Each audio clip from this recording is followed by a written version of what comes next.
You're listening to The Wells Report, which will return in 1 minute.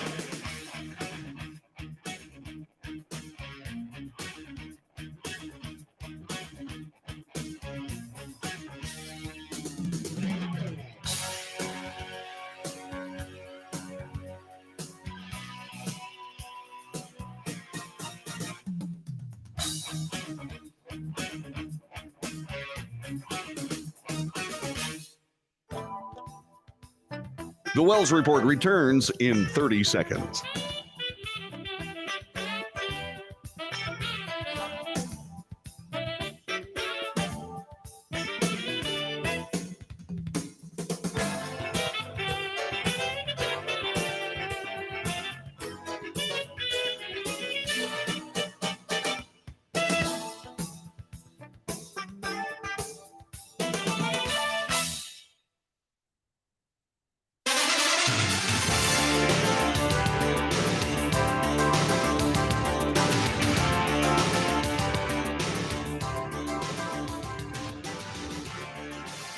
North to south, coast to coast, around the world.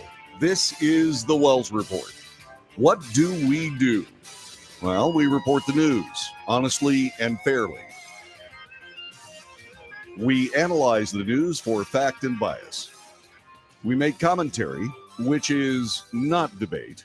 It is rather opinion, both yours and mine. And so we debate. News analysis, commentary, and debate. This is the Wells Report. Thanks very much for joining us. It's good to be here with you today on this 15th day of August, year of our Lord 2023. Time now for the front page. This is a news digest where we cover the news that happened after the show yesterday and while we were asleep.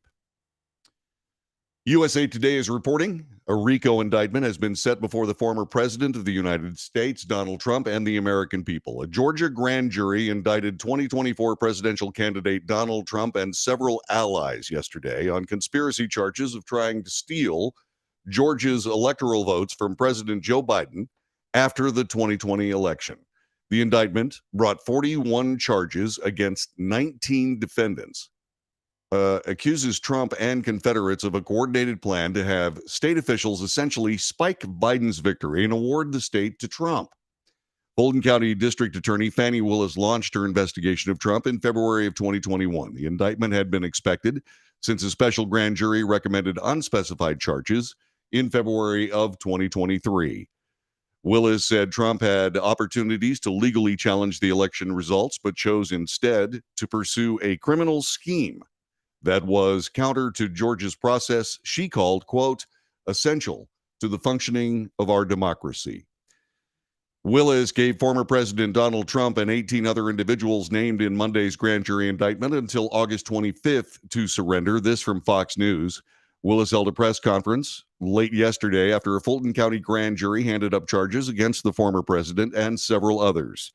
The Georgia District Attorney gave Trump and 18 other individuals in the indictment until noon of August 25th to surrender to law enforcement. Willis, last night during a press conference, said she would like a trial to take place within 6 months. Quote, defendant Donald John Trump lost the United States presidential election held on November 3rd, 2020. One of the states he lost was Georgia. The indictment went on to say Trump and other defendants charged in this indictment refused to accept that Trump lost, and they knowingly and willfully joined a conspiracy to unlawfully change the outcome of the election in favor of Trump. That conspiracy contained a common plan and purpose to commit 2 or more acts of racketeering activity in Fulton County, Georgia, elsewhere in the state of Georgia, and in other states. Fulton County District Attorney Fani Willis also deflected when she was asked how a draft of the indictment appeared Monday prior to the grand jury vote to charge former President Donald Trump and 18 others. Yesterday afternoon, the Fulton County Court website posted a document listing the same charges included in the indictment released late last night. Reuters first reported on the document before Fulton County Court quickly removed it from the website. Quote, the office of the Fulton County Clerk or Superior and Magistrate Courts has learned of a fictitious document that had been circulated online and reported by various media outlets to the Fulton County Special Purpose Grand Jury, the court said in a statement yesterday afternoon. Trump attorneys Drew Findling and Jennifer Little slammed the Fulton County District Attorney's Office yesterday afternoon. Quote, the Fulton County District Attorney's Office has once again shown they have no respect for the integrity of the grand jury process. This was not a simple administrative mistake. A proposed indictment should only be in the hands of the district attorney's office, yet somehow it made its way to the clerk's office and was assigned a case number and a judge before the grand jury even deliberated. For his part, former President Trump made a statement about the Georgia indictment. This from Fox News. It's an exclusive. Former President Trump told Fox News Digital this fourth indictment comes during a dark period for our country, but vowed to win in 2024 and make America great again. Trump was indicted for the fourth time last night, this time out of the Georgia probe into alleged efforts to overturn the 2020 election. 19 people were indicted. The whole world is laughing at the United States, said the former president, as they see how corrupt and horrible a place it has turned out to be under the leadership of crooked Joe Biden. This from Trump telling Fox News during an exclusive interview late last night. Elsewhere in politics, the House Republicans are eyeing a short-term funding stopgap to keep the government open past the end of the fiscal year on September 30th, as lawmakers struggle through an appropriations process characterized by a conservative push to slash spending. Speaker Kevin McCarthy, the Republican from California, said on a GOP conference call yesterday evening the House will likely have to pass a short-term solution known as a continuing resolution, or CR, according to two sources on the call. McCarthy said he does not want the CR to be jammed at the end of the year or stretch into the December holidays, according to the sources. But that CR, that continuing resolution, will not come easily. Members of the party's right flank have stressed they will only vote for bills that set funding at fiscal 2022 levels, and a CR would keep spending the same as in fiscal 2023. President Biden, as we continue with politics, has moved forward with student loan cancellation. This from ABC News. Beginning Monday, hundreds of thousands of federal student loan borrowers will receive emails from their servicers with the subject line, "Your student loans have been forgiven." The notices will come as part of the Biden administration's previously announced efforts to cancel debt for 804,000 borrowers who qualify for relief under their repayment plans but have not yet received it because of what officials have called administrative failures. The emails were set to start going out on Monday, according to a copy of the confirmation notices that two borrowers that ABC News exclusively obtained. It's expected that 800,000 plus more borrowers will be notified of some relief in the coming weeks. By the end of the day, Monday, the Department of Education estimated it had wiped out the debt of more than 200,000 people. Out of Newsmax today, former Republican Arizona gubernatorial candidate Kari Lake told Newsmax, happened yesterday, that President Joe Biden and Homeland Security Secretary Alejandro Mayorkas want the U.S. to have open borders as a part of a Marxist takeover of the country. Quote, "We're in the middle of a revolution, and we're about to turn into a Marxist country if we don't stand up and do something," said Kari Lake. "They've taken over education. They've taken our border. This is why we have to keep someone like me out," or that's why they had to keep someone like me out, because they knew my border plan was going to show other governors how it's done. Lake, who contends she was a victim of voter fraud in the 2022 Arizona gubernatorial election, said that if the federal government is not doing its job in protecting the border, it's up to the states. She brought up Article 1, Section 10, Clause 3 of the United States Constitution, which recognizes a state's sovereign power to defend itself against invasion. Schools. The Fourth Circuit Court of Appeals has denied reversal of a Maryland school district transgender policy. This from NBC News. A federal appeals court yesterday ruled that a group of parents could not challenge a Maryland school district's policy against telling parents if their children identify as transgender or gender nonconforming. The Fourth Circuit U.S. Court of Appeals had a panel. They ruled 2-1 that 3 parents in Montgomery County, Maryland, lacked standing to challenge the policy because they had not alleged their children were transgender in the first place. The policy, which the Montgomery County School Board adopted for the 2020-2021 school year, permitted schools to develop gender support plans for students to ensure they, quote, feel comfortable in expressing their gender identity, unquote. The policy directs school personnel to help transgender and gender nonconforming students create a plan that addresses their preferred pronouns, names, and bathrooms, and bars staff from informing parents of those plans without the student's consent. Elsewhere in schools, this from Fox News, Arkansas is following Florida in removing AP African Studies courses.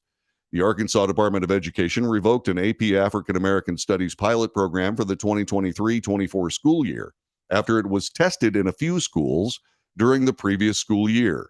According to the Arkansas Department of Education, there was no exam offered to students during the 2022-2023 school year, and that the course may not be used for college credit. In a statement to Fox News Digital, Henning further elaborated how they cannot approve of the pilot because it would put state educators at risk of violating the law. Quote, the AP African American Studies pilot course is not a history course and is a pilot that is still undergoing major revisions. Arkansas law contains provisions regarding prohibited topics, according to the department's communications director, Alexa Henning. In the culture, the United States is seeing a record rise of homelessness. This from Newsmax. Surging housing costs, a shortage of affordable rental units, and the ongoing opioid crisis are reportedly factors leading to a record number of people in the United States who are homeless. The number of homeless people has jumped 11% so far this year, according to the Wall Street Journal. Outside of an artificially high total last year following an interruption in counting because of the COVID-19 pandemic, the next highest increase since the U.S. government started tracking comparable numbers in 2007 was 2.7% in 2019. High housing costs are taking the heaviest toll, according to the Wall Street Journal, following the end of pandemic-era policies such as financial aid and eviction moratoriums. In health news today, from CBS, nearly 188,000 dementia cases in the U.S. every year may have been caused by air pollution.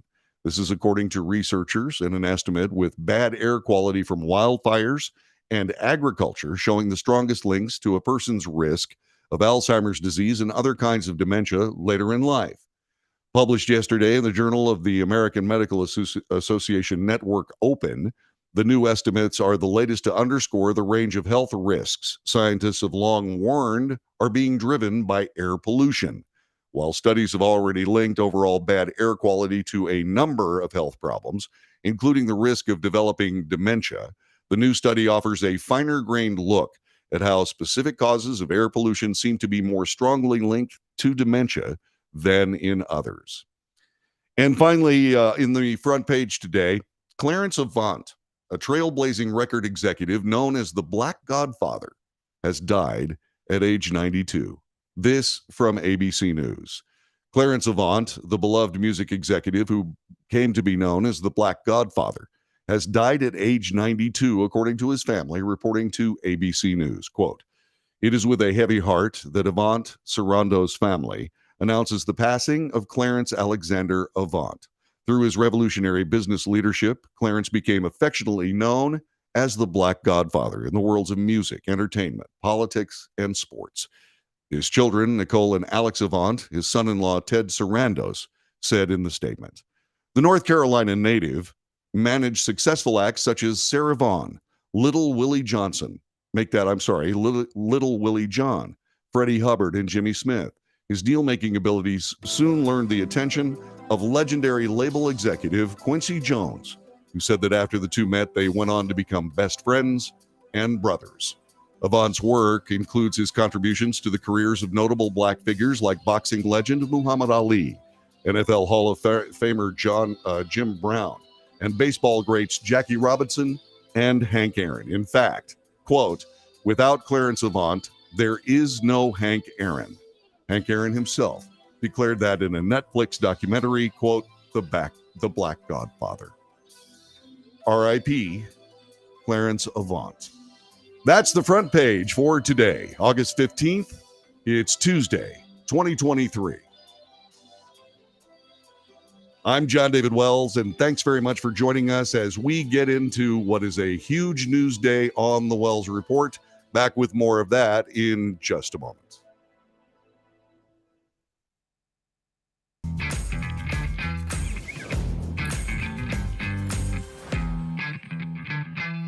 Can your IRA stand up to the next financial crisis that our top economists are saying is at our doorsteps? By allocating a percentage of your IRA into physical gold and silver with a tax-free rollover, you can diversify and safeguard your holdings from turbulent markets and economic downturns by putting your IRA back on the gold standard. Find out how to safeguard your assets with a tax-free rollover with a Genesis Gold IRA, the only IRA that can hold physical precious metals. Call now for your free gold and silver report. Protect your IRA today with one simple phone call and learn how to qualify for up to $10,000 in free silver. Call Genesis Gold Group, empowering faith-driven stewardship.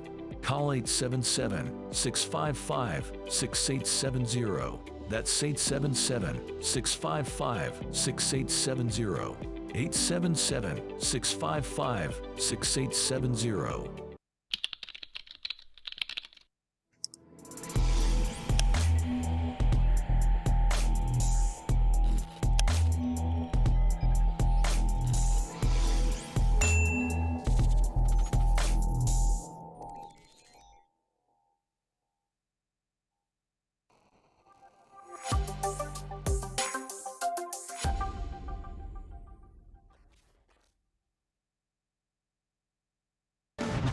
Tax audits, tax liens, wage garnishments. Every day we hear stories like this about good folks who are simply struggling to pay their bills. Each of them are living a frightening IRS tax nightmare, and they are afraid it will destroy their lives. I'm a divorced single mom, and my ex-husband left me and the kids with a lot of unpaid bills, including unpaid taxes. I was really starting to show my stress on my kids because the IRS had sent me a letter demanding a huge payment from me. I couldn't afford it. So then the IRS was threatening to garnish my wages. I'm already living paycheck to paycheck. That would have put me over the edge financially. It truly seemed hopeless, but then a friend at work told her to call the tax relief line. The people at the tax relief line, they told me about something called innocent spouse relief. They worked it out so that all of the taxes from my ex are not my problem. I don't know how that works, and I don't care. All I care about is that I don't owe the IRS a dime, and they are not going to take my paycheck. Even if it seems hopeless, you should call the number on your screen right now. There is absolutely no cost for the call or the consultation. You are under no obligation. If you are worried that the IRS could garnish your wages, seize your assets, even take your home, call us right now. The Tax Relief Line is here to help you. Now, you have a knowledgeable, professional team of tax experts that are ready to negotiate with the IRS and fight for you to save you money. The Tax Relief Line's professionals have successfully negotiated thousands of cases, reducing and sometimes even eliminating the tax debt for their clients. It's very easy to get started.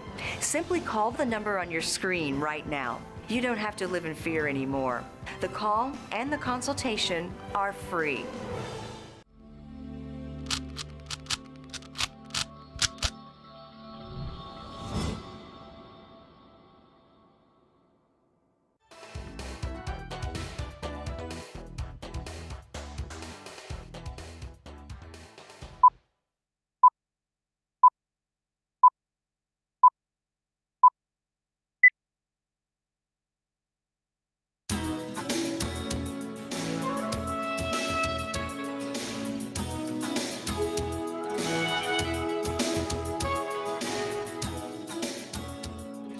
Good morning. This is the Wells Report. Hi, I'm John David Wells. We have lots of ways for you to interact with this broadcast on Talk to Me Tuesday. Our telephone number is 817-379-2172. See, it's right there on the industry jargon. Lower third, 817-379-2172. We also have a chat room. You can find us on Facebook, YouTube, Twitter, Twitch, and Rumble. Also, you can find us later on today on Patreon. Ginny Bayless says, it's Tuesday. Good morning, JD and friends. Not just Tuesday. Talk to Me Tuesday. She also points out that this Trump indictment is a hoax, trying to get President Trump where he cannot run for re-election in 2024. Yvonne Field, a great friend of the Wells Report, checks in, says good morning. Mike Renwee, good morning, y'all. Happy Tuesday, taco or otherwise. Okay, talk to me Tuesday. He goes on to say the Georgia prosecutor forgot to redact the grand jury member names. Okay, well, what we have to do is we have to ignore those names. This is a grand jury. It's in a mainly Democrat district. And those people, you have to believe, if you believe in the grand jury system, you have to believe that they operated in good faith. Whether they did or didn't is merely conjecture, but all you got to do is decide whether or not the grand jury system works. There are an awful lot of people casting aspersions on the grand jury system right now, and we'll be dealing with that as the rest of this show continues here on the Wells Report. Ginny says the more they do this, the more they indict President Trump, the more votes he gets. Yeah, we'll see. We will see. Carrie Lake is talking a little bit about how she believes the open border is part of a Marxist takeover of the United States. And she said that that's one of the reasons why she believes that she was victimized in the 2022 gubernatorial election in Arizona. She says they had to get her out of the way because she has a plan that will show other governors how to manage the border. That possibly could be the thing. And now Mike Renwee says, well, it's Governor Abbott that is actually showing people how to do it. And of course, one of the most effective things when it came to the border of the United States is when the border states decided to start shipping the overflow of immigrants into their particular states to sanctuary cities around the country. It also gave rise to the incredible hypocrisy of those politicians who stood back and say, yes, we're welcoming to everyone. This is a sanctuary city. We don't care about where you came from. We only are just pleased as hell that you're here. Until they started showing up. And then suddenly there were serious problems. My God, we have funding problems. We have issues, et cetera, et cetera, et cetera. My God, the federal government has to help. Yeah, okay. Well, the federal government has been ignoring border states. I know this for a fact because I live in one of them. So yeah, Governor Abbott did the right thing by sending these people to sanctuary cities that had invited them. Here in Texas, we have a law against sanctuary cities, and we are essentially inundated by people crossing the border every single day. Those numbers coming back up as, I guess, using the federal app given by the Biden administration just is too much to deal with when you can simply walk across the border and do anything you want to. Also talking a little bit about schools and how the Fourth Circuit Court of Appeals has decided that parents really don't have standing when it comes to transgender policy in their kids' school district. Can there be a better advertisement for homeschooling in the United States than what the courts and what these school districts are doing, up to and including the DOJ and the FBI investigating parents who dare to stand up in a school board meeting and say no? Yeah, that's making homeschooling a part of the everyday life in the United States, and I can't blame a single parent for wanting to make that decision. Can't blame them. This is the Wells Report, back with more coming up in just a couple of minutes. President Trump indicted again, and this time it got to me. I'll explain next. This is the Wells Report.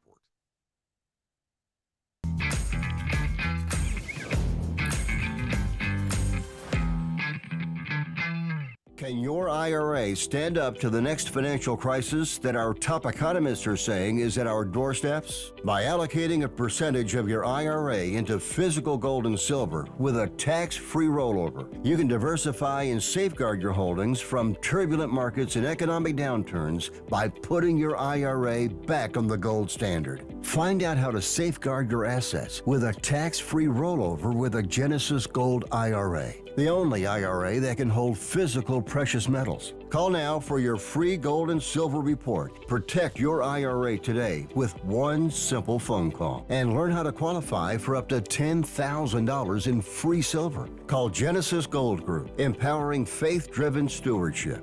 Call 877-655-6870.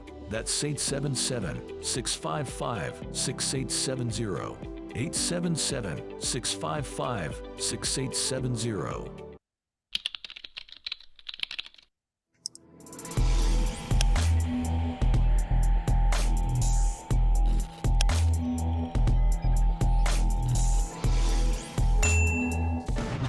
Tax audits, tax liens, wage garnishments. Every day we hear stories like this about good folks who are simply struggling to pay their bills.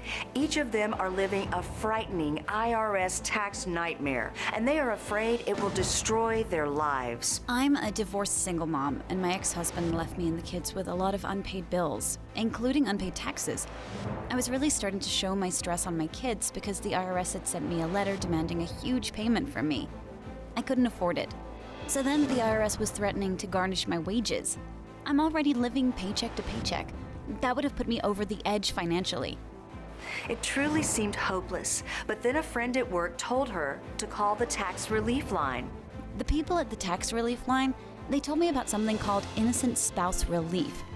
They worked it out so that all of the taxes from my ex are not my problem. I don't know how that works, and I don't care. All I care about is that I don't owe the IRS a dime, and they are not going to take my paycheck. Even if it seems hopeless, you should call the number on your screen right now. There is absolutely no cost for the call or the consultation. You are under no obligation. If you are worried that the IRS could garnish your wages, seize your assets, even take your home, call us right now. The Tax Relief Line is here to help you. Now, you have a knowledgeable, professional team of tax experts that are ready to negotiate with the IRS and fight for you to save you money. The Tax Relief Line's professionals have successfully negotiated thousands of cases, reducing and sometimes even eliminating the tax debt for their clients. It's very easy to get started. Simply call the number on your screen right now. You don't have to live in fear anymore. The call and the consultation are free.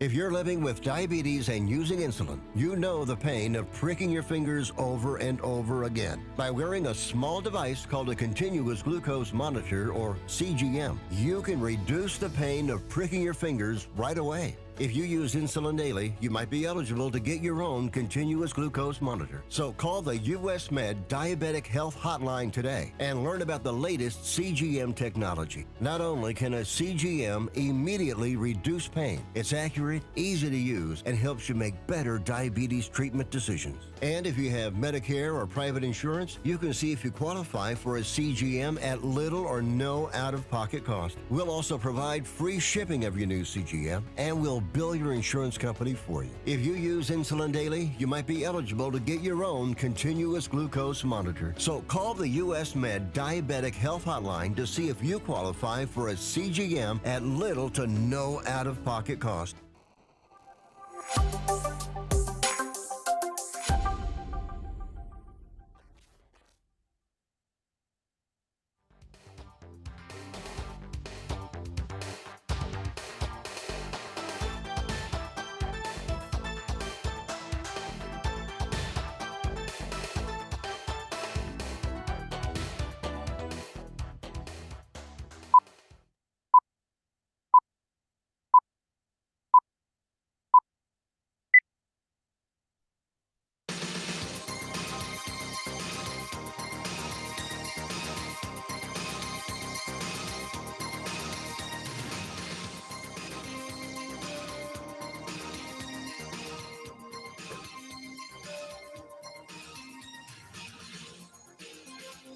No lounging clothes today. This is the Wells Report. We bring you the news. We analyze the news for fact and bias. In other words, we depropagandize the news. We make commentary, which is not news, just opinion. Yours and mine, we debate. News analysis, commentary, and debate. This is the Wells Report.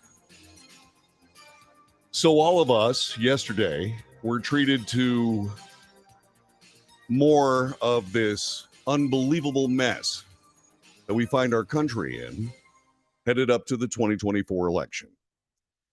And this time it was in Georgia. Fannie Willis, the DA in Fulton County, preferred charges against the former president of the United States, Donald Trump, and 18 others. In case you missed the story, let me give you a recap courtesy of USA Today. Excuse me. A Georgia grand jury indicted 2024 presidential candidate Donald Trump and several allies yesterday on conspiracy charges of trying to steal Georgia's electoral votes from President Joe Biden after the 2020 election. The indictment brought 41 charges against 19 defendants, accuses President Trump and Confederates of a coordinated plan to have state officials essentially spike Biden's victory and award the state to Trump. Fulton County District Attorney Fannie Willis launched the investigation in February of 2021. The indictment had been expected. A special grand jury recommended unspecified charges in February of 2023. Here's what USA Today knows about the Georgia case. Trump and the others named in the 98-page indictment have until noon Friday to voluntarily surrender.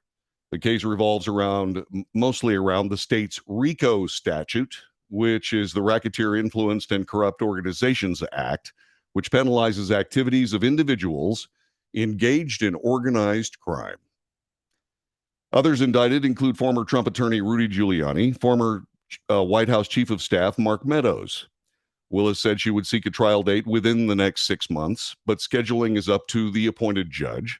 Much of the indictment focuses on behind-the-scenes pressure campaigns on state election workers and the overt harassment that resulted from Trump's naming of Ruby Freeman, a poll worker he falsely accused of fraud. Now, once again, this is a biased report from USA Today, which is why the word Confederate is being used, and why some of this text is somewhat biased, as you can plainly hear.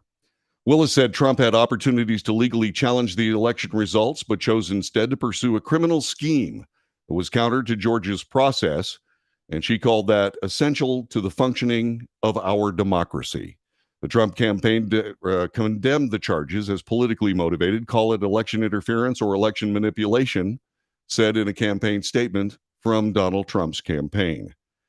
Besides the Georgia case, President Trump faces New York charges of falsifying business records to make hush money payments to women who have claimed to have sex with him before the 2016 election.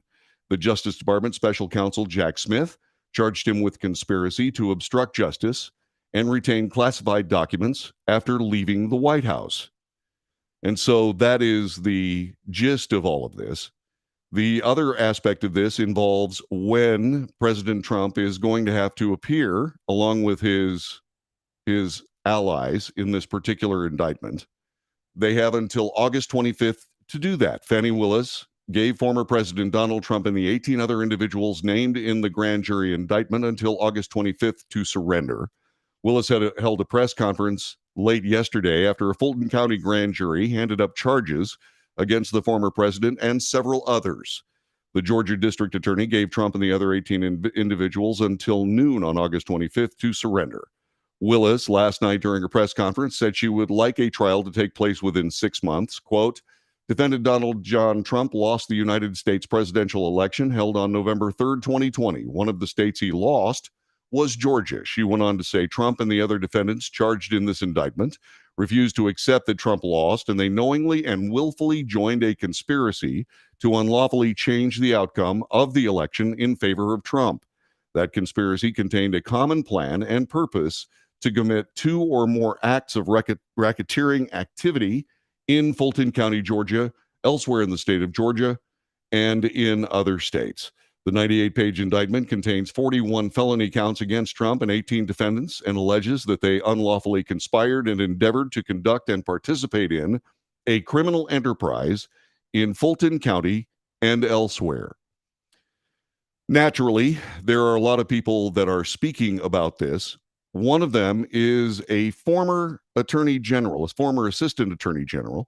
That is Matt Whitaker. Matt Whitaker is a guy you see on Fox News a lot. He is somebody who is very, very adept at all of this and spends time opining on the legal aspects of it. He is a very, very good source.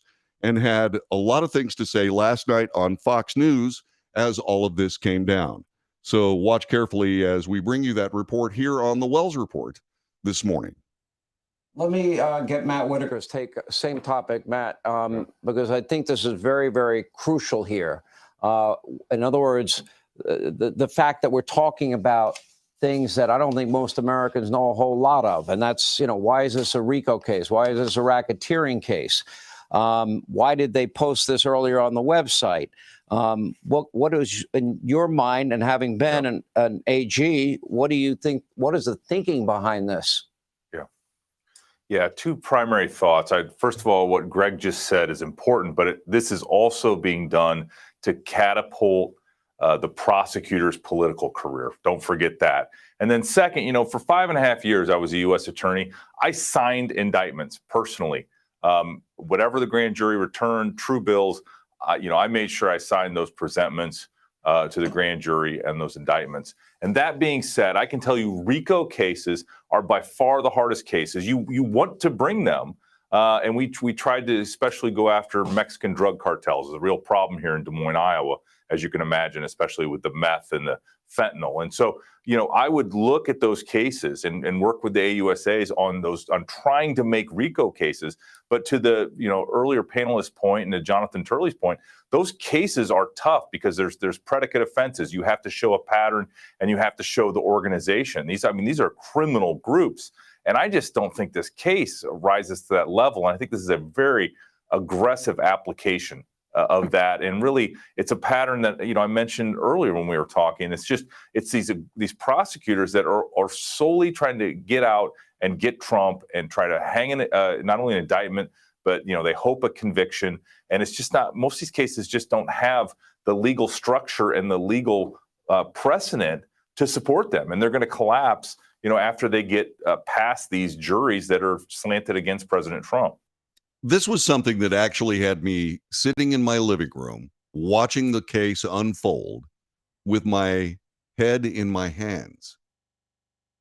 This one really made me feel, sick about where we find ourselves in these United States. Coming up to the 2024 election. And what we have is we do indeed have what appears to be a coordinated effort to control the 2024 election on the part of the judicial branch of government. In other words, law enforcement and things of that nature, and agencies of that nature. As we brought up yesterday on the Wells Report, we have found ourselves in a situation where the DOJ and selected other local constabularies have come together to essentially control this upcoming election, at least as far as president is concerned. Because this presidential candidate is running for this office. He made that determination very clear and very early in this process, perhaps to insulate himself from some of these legal actions. That being said, this former president is being waylaid through the use of what are shaky indictments. They are shaky indictments. As you heard Matt Whitaker just moments ago spend time talking about how these cases are very, very difficult to prove. Most legal experts believe that based on the idea that there are partisan districts and partisan district attorneys that are bringing these things, and in the case of Jack Smith, a partisan special counsel who is a vehement Trump hater. They are more interested in just trying to get some kind of a conviction on this president to besmirch his chances for the 2024 presidential election. Most of these things are thin, and all of these, not all of them, but certainly many of these legal experts believe that there may indeed be a conviction on one or two or more of these cases, but none of them will survive an appeals challenge. And so what this does is this extends out through the 2024 election. It also puts the DOJ in the catbird seat, because what they have now are special counsel investigations on President Joe Biden and former President Donald Trump. And so what they do is they now have this way of being able to, and as we have seen with prosecutorial leaks in these particular actions, what we see is we see these people trying to be kingmakers, and in this case, king destroyers. Now, the timing of all of this is suspect from a standpoint of, yeah, there are serious legal issues involving the Biden family. And whenever some legal aspect pops up, suddenly there is just another almost immediate response. Now, this works both ways. Let's be fair here. This is the House of Representatives will drop information either immediately after some kind of a Trump action on the part of the DOJ or sometime before, depending on the politics of it. But this manipulation of the people of the United States and the mainstream media picking up on this as much as possible is my greatest concern. My greatest concern is the manipulation of the people of the United States and indeed interference in the 2024 election based on government action that has never, ever been seen before. Laws used to prosecute the KKK have been dredged up. Now we have RICO. We have these RICO indictments coming from Georgia. And once again, that's what you use against organized crime. The inference, of course, is that, well, Donald Trump is the head of a crime family, which, by the way, goes with the rhetoric in some news organizations that talk about the Biden crime family. That was a term coined by Rudy Giuliani, the former mayor of New York City. And, oh, by the way, a U.S. attorney and prosecutor. And so this scurrilous rhetoric being thrown around is badly damaging the United States of America. And it's not just people who are devotees of President Trump. It's the entire populace. What happens? What happens if indeed these people are successful? What are we left with? What are we left with if indeed all of this is successful? All I can tell you is bad damage to the United States of America. That's what we're left with.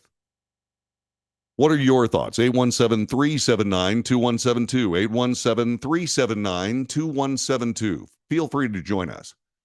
This is a special town hall meeting of the Wells Report.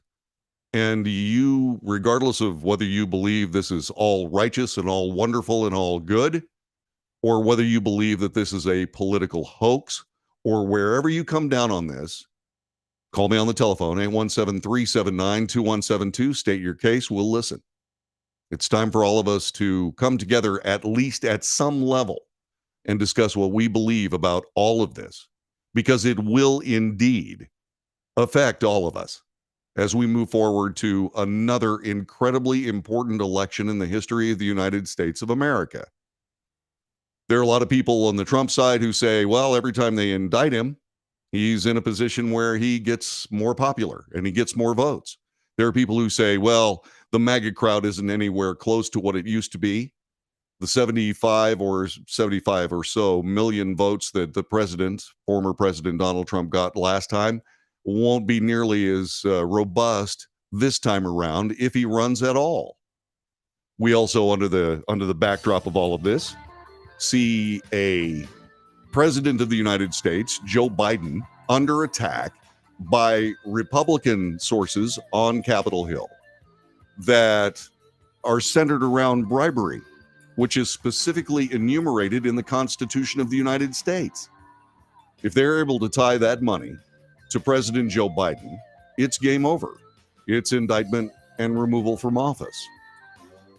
Now, there might be an awful lot of rhetoric having to do with how this comes down in the Senate of the United States. There may be, but all I can tell you is it doesn't make any difference one way or another. We're screwing up our country. We are screwing up our country. And those people that do not believe that there is any such thing as the deep state need to wake up. That's just my opinion. What's yours? 817-379-2172. This is The Wells Report.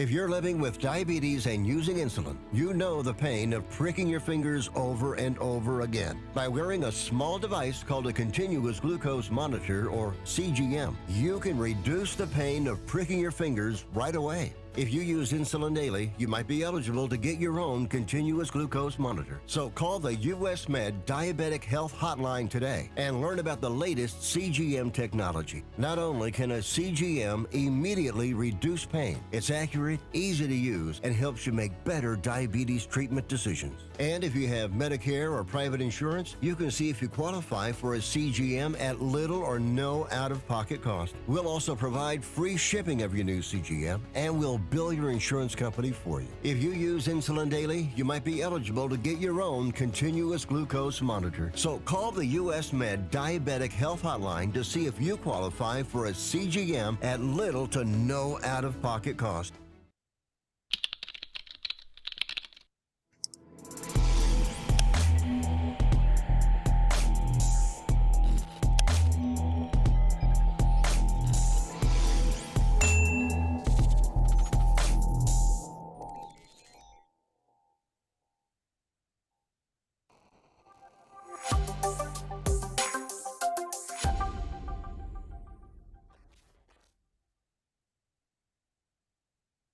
Can your IRA stand up to the next financial crisis that our top economists are saying is at our doorsteps? By allocating a percentage of your IRA into physical gold and silver with a tax-free rollover, you can diversify and safeguard your holdings from turbulent markets and economic downturns by putting your IRA back on the gold standard. Find out how to safeguard your assets with a tax-free rollover with a Genesis Gold IRA, the only IRA that can hold physical precious metals. Call now for your free gold and silver report. Protect your IRA today with one simple phone call and learn how to qualify for up to $10,000 in free silver. Call Genesis Gold Group, empowering faith-driven stewardship.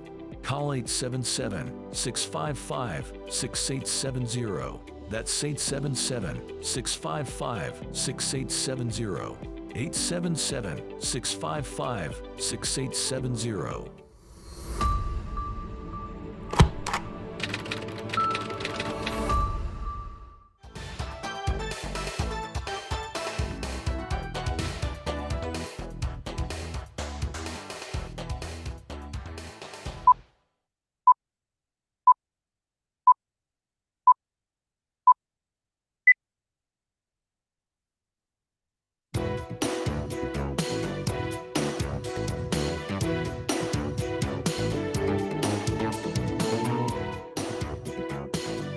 This is the Wells Report. My name is John David Wells. There are notable people who are speaking out on the latest Trump indictment. One of them is the former First Lady of the United States, former Secretary of State, former U.S. Senator, and she is, of course, Hillary Rodham Clinton. This is what she had to say regarding this on MSNBC yesterday. Throughout her 2016 campaign for president, Hillary Rodham Clinton warned Americans about this particular choice as the Republicans' presidential nominee. All over the country right now, people are wondering what Hillary Rodham Clinton is thinking, watching things unfold in Georgia. She is the former Democratic presidential nominee, U.S. Senator from New York and Secretary of State. I should tell you, she has a new essay out in The Atlantic on the well-being of Americans and our democracy. It's called The Weaponization of Loneliness. Madam Secretary, fancy meeting you. Oh, here. I It's really can't nice to have you believe here. this.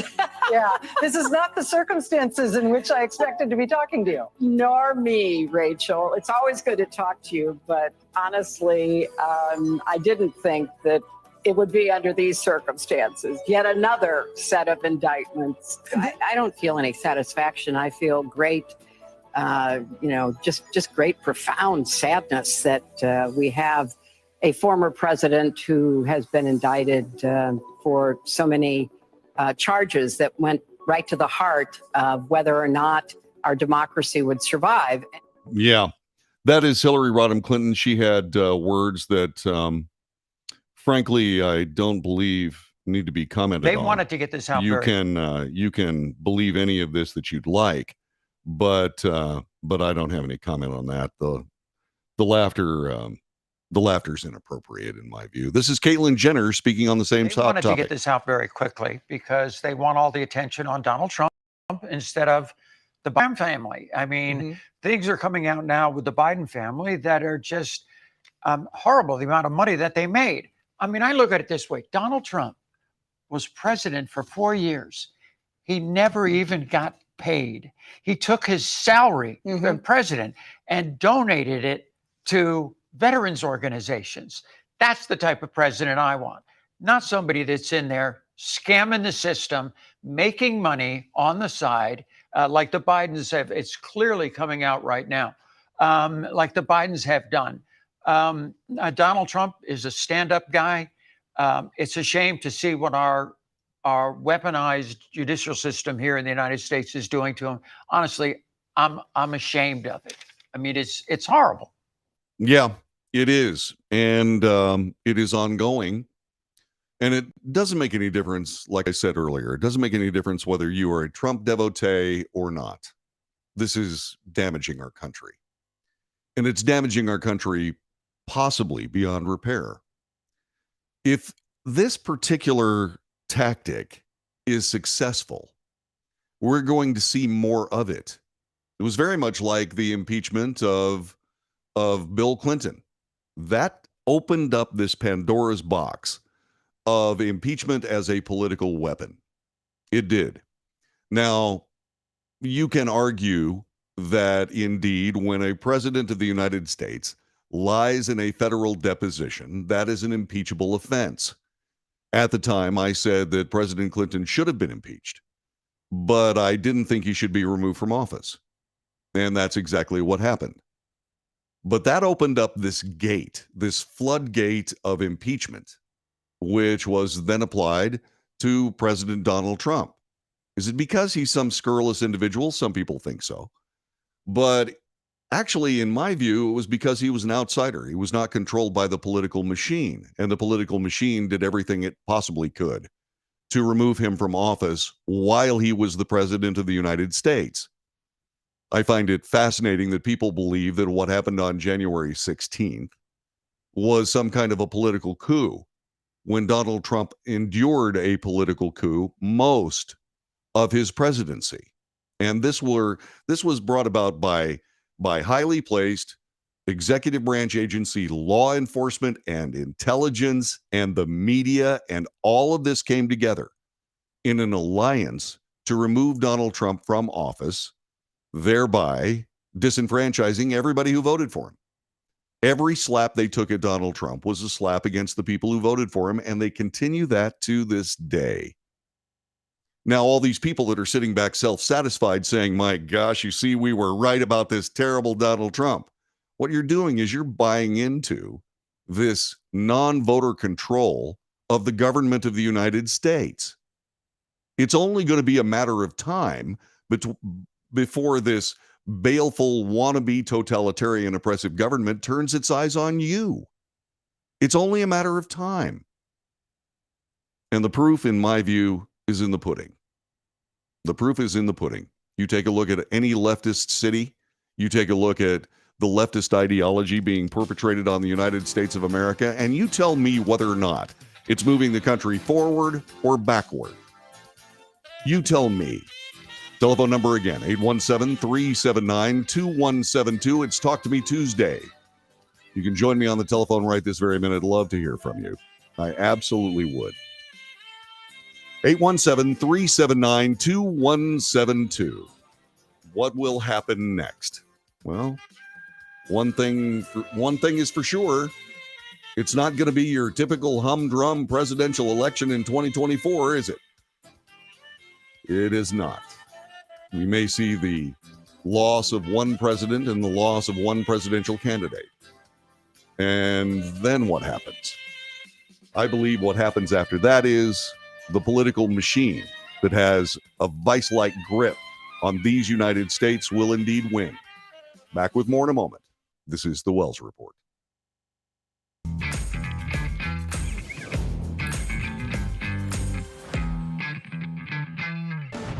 Tax audits, tax liens, wage garnishments. Every day we hear stories like this about good folks who are simply struggling to pay their bills.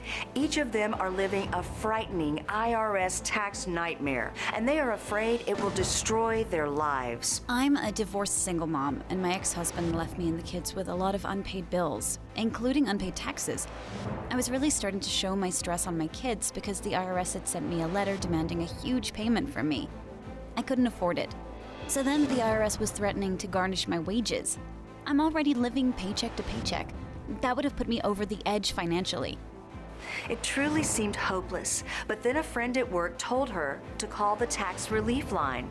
The people at the tax relief line, they told me about something called innocent spouse relief. They worked it out so that all of the taxes from my ex are not my problem. I don't know how that works, and I don't care. All I care about is that I don't owe the IRS a dime, and they are not going to take my paycheck. Even if it seems hopeless, you should call the number on your screen right now. There is absolutely no cost for the call or the consultation. You are under no obligation. If you are worried that the IRS could garnish your wages, seize your assets, even take your home, call us right now. The Tax Relief Line is here to help you. Now you have a knowledgeable, professional team of tax experts that are ready to negotiate with the IRS and fight for you to save you money.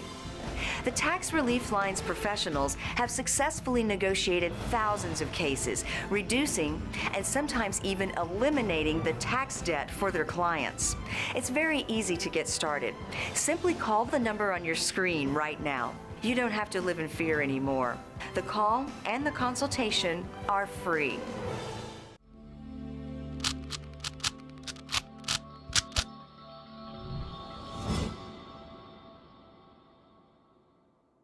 Do you own a timeshare? At first, maybe it seemed like a great investment, but then you realized a lot of the promises made to you were simply not true. A little later, you started receiving the monthly maintenance fees and additional associated bills they failed to mention when you signed the agreement. And now their fees keep rising. Your times to actually use the timeshare keep shrinking, and the resort has no interest in letting you out of the agreement. Your vacation dream has turned into a timeshare nightmare, an overwhelming, never-ending financial obligation that will fall on your children after you're gone. And it seems as if there is no way out. Well, here's some great news. There is a way out. The Timeshare Exit Hotline has helped hundreds of people just like you, desperate people who thought they were stuck in this burden forever. Although most professionals in the timeshare industry are legitimate, there are those that use aggressive, sometimes even misleading sales tactics to try and trick innocent people into signing their lives away. We've heard many stories of people who have been lied to and others who were kept in a room for over 10 hours, not provided water or anything to eat, pressured until they were exhausted. These people finally signed a contract just to get out of there. If you're one of the unfortunate people who have been roped into a timeshare nightmare and feel there is no way out, call the number on your screen right now. When we take your case, it means we are highly confident that we can win. We'll provide you with an affordable, one-time fixed fee and our 100% client satisfaction guarantee. Now you don't have to face arrogant, aggressive salespeople alone. We're experts in consumer protection, real estate, and contract law. Even if they bullied you into an agreement, rest assured they're not going to bully us. So don't wait. Call us right now. Even if you tried another company that failed you, call us. Our track record of successful negotiations speaks for itself. The call is free, the information is free, and there is absolutely no obligation. A single phone call could free you of this burden. So don't wait. Call the Timeshare Exit Hotline right now.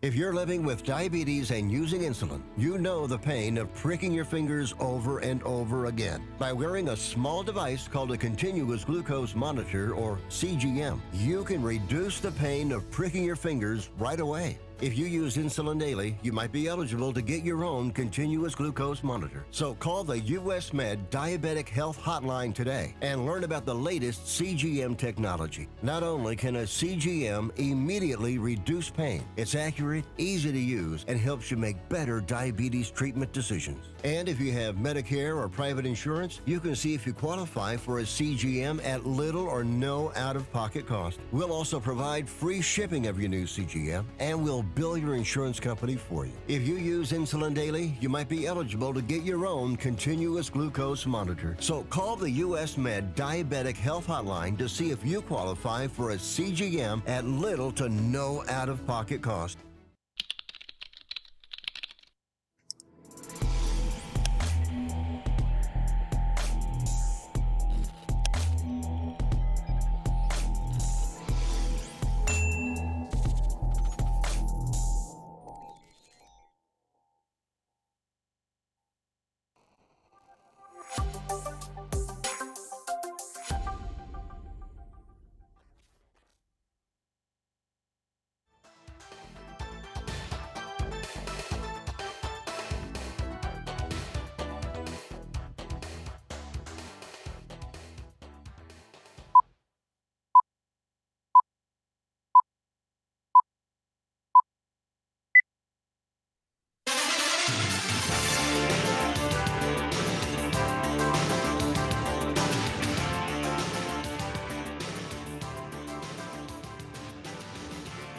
North to south, coast to coast, around the world.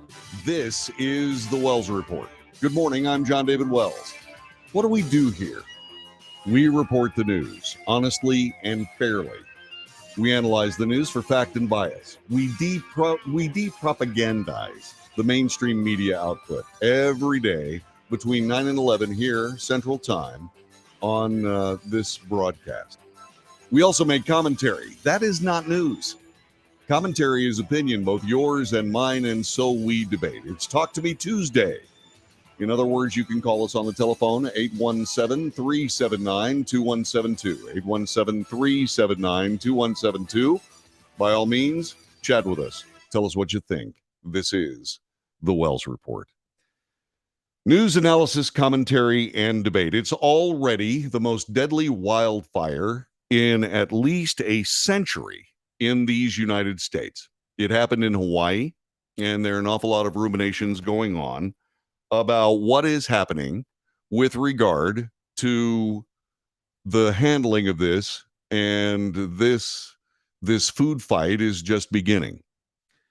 But in Lahaina, the death toll from the Lahaina fire could double or even triple from the current total of 99. Think about that for just a couple of moments. Could we have lost 300 or more of our fellow citizens, this time from Hawaii? It is a possibility. There is no better spokesperson for this than Tulsi Gabbard, the former Democrat representative from that state. She was on Fox News discussing what she sees in all of this. It is a poignant and well done piece, and we thought we'd bring it to you here on the Wells Report. There's been a lot of coverage around what has been happening to the community of Lahaina, the communities surrounding Lahaina on West Maui, the devastation and suffering that they have gone through and are continuing to struggle through as we speak, just a few days after this disaster occurred. But where I am now is a different part of the island of Maui, an upcountry community called Kula.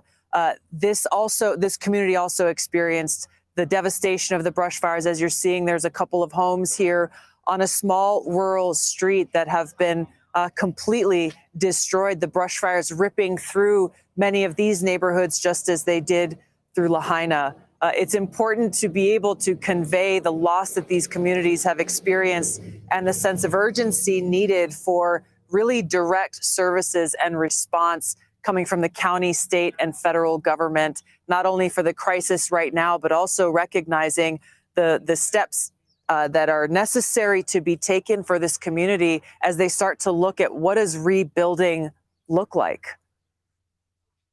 Tulsi, I want to get to that in a moment, the idea of rebuilding. But first, the rescue operation, what's ongoing? What do we know about what we don't know?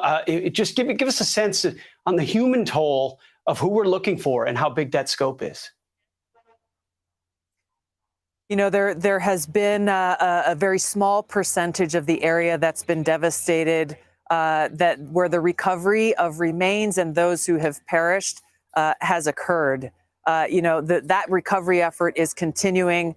It will continue on for days. We are near 100 identified deaths that number is expected to continue to rise significantly, unfortunately. There are a lot of communities that are surrounding Lahaina town that are continuing to suffer and struggle with lack of communication. Neighbors are helping neighbors with food and water. Unfortunately, a lot of communities, including the one we're here in Kula right now, are having security problems. There are looters that are unfortunately taking advantage of the situation to go in and break into homes. We don't know where these people are coming from, but things like it, and you know this very well, the deterrent effect of something like a presence patrol with the National Guard working with the local police department is something these communities need right now and unfortunately are not seeing. Basic communication from one community to another. They don't have cell signal. They don't have Wi-Fi available. The county, state, and federal officials need to be going out to these communities and finding them where they are to tell them what's going on and to let them know what resources are available. There's a huge amount of resources that are available from the Department of Defense. The military facilities that exist within the state of Hawaii, they are chomping at the bit to provide the humanitarian assistance, disaster relief here like they do in other countries all the time. That can only happen when the state and FEMA says, okay, green light, go. That was Tulsi Gabbard as she was speaking regarding her home state of Hawaii on the Wells Report. It is a tragic fire. In a recorded interview that aired yesterday, Josh Green, who is the Hawaii governor, said the number of fatalities is likely to increase substantially. Green later confirmed 99 people have died. We are prepared for many tragic stories, Green told CBS. They will find 10 to 20 people per day, probably until they finish. It's probably going to take 10 days. It's impossible to guess, really. His estimate of 10 to 20 bodies found daily over a 10-day stretch would put the death count anywhere between 200 approaching 300 lost lives. In the video posted on social media, Green said more than 2,700 structures were destroyed in Lahaina town alone. An estimated value of $5.6 billion has simply gone away.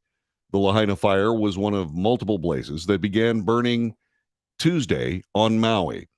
Green said the fire hurricane, which he said was new in the age of global warming, was the ultimate reason for the death toll and why it has been so high. Beginning today, authorities will begin releasing the names of those who died amid the blaze, according to Maui County Police Chief John Pelletier. And he talked about that during a news conference. Names of the people will not be released until their families have been notified. Green said this is a list of the latest developments from USA Today. Green said the Federal Emergency Management Agency has 416 people working in Hawaii, including Administrator Deanne Criswell. The agency has provided dozens of searchers, 20 dogs to aid for the search of human remains in Lahaina, according to the governor. The total number of missing people in Maui has dwindled from more than 2,000 to about 1,300, as cell phone service has been slowly restored, according to Green. Green said yesterday that nearly 2,000 housing units have been secured, including 402 hotel rooms, 1,400 units from Airbnbs beginning today, and that 160 residences have opened up their own homes to families in need. The upcountry Kula fire that had sprawled about 670 acres was 60% contained, according to Maui officials in a statement late over the weekend. Maui County said the fire destroyed at least 19 homes. The Lahaina fire, estimated to stretch nearly 2,170 acres, is 85% contained. You can see videos of firemen and other people taking care of small hotspots that are still burning as we speak.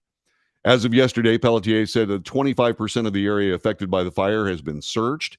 He said the aim is to search 85 to 90% of the area by this weekend. Search efforts started with one dog. There are now 20. In Sunday night video, Governor Green pointed to a blaze authorities deemed to be out that roared back to life as the likely source of the inferno that wiped away historic Lahaina, although the cause is still under investigation. It must not have been completely extinguished, said Green, adding flames were then fanned by winds of up to 81 miles per hour. With those kinds of winds and 1,000-degree temperatures, ultimately all the pictures that you will see will be easy to understand. Governor Green said in a comprehensive review will be conducted in the wake of frustrations that sirens and other warning devices did not reach or alert residents to the fires because the fire was moving so fast, up to a mile per minute. It's unlikely that much could have been done except moving people out beforehand, and that's what we'll talk about. As search crews made their way through what Criswell called extremely hazardous conditions from the Lahaina fire, the FEMA, the agency, is also grappling with finding accommodations for displaced survivors in a state with a long-standing housing shortage that has been exacerbated by the disaster.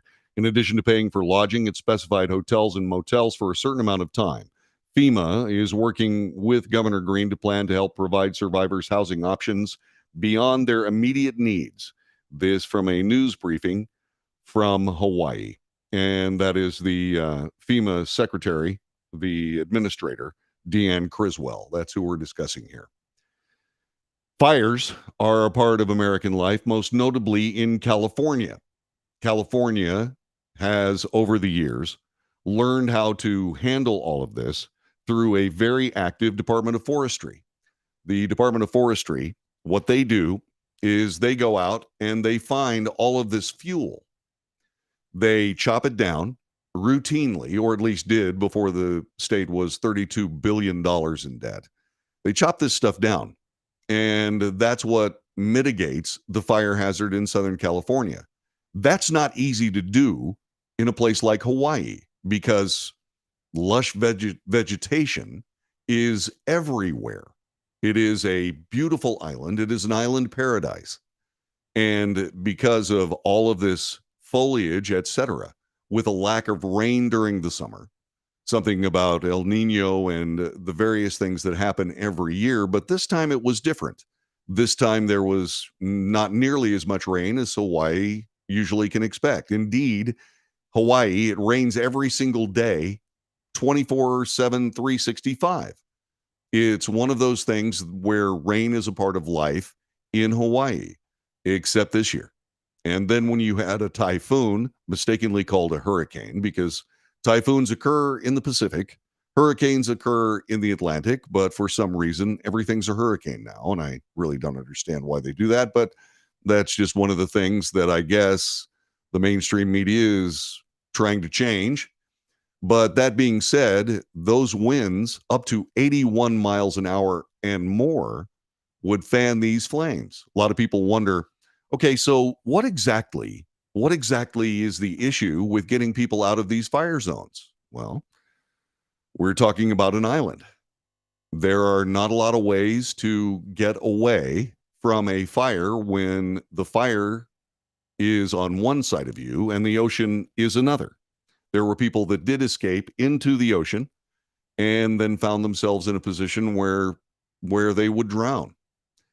And there's not a lot of place to escape when you're on an island that's on fire. And once again, the thing that just absolutely drove me crazy was watching these long lines of burned out cars on roads trying to get out. They simply couldn't do it. They simply could not do it. Governor Green is talking about, okay, so we have to figure out what happened with the emergency response. We have to do all of these things. One of the things he's going to have to do is he's going to have to build in evacuation routes in every one of these small cities. There have to be ways to get out of a city when a fire is approaching or when a hurricane is headed that way or a typhoon. When these big storms show up, you've got to be able to get out. And that is not present, not just in Hawaii, but in a lot of other places too, all through the United States. We built these gigantic cities, but we haven't figured out a way to get people out of them when disaster comes, whether man-made or natural. And that is, again, something that really has to change. We have to have amazing ways of getting people out of these gigantic metropolitan areas, and we just don't have it.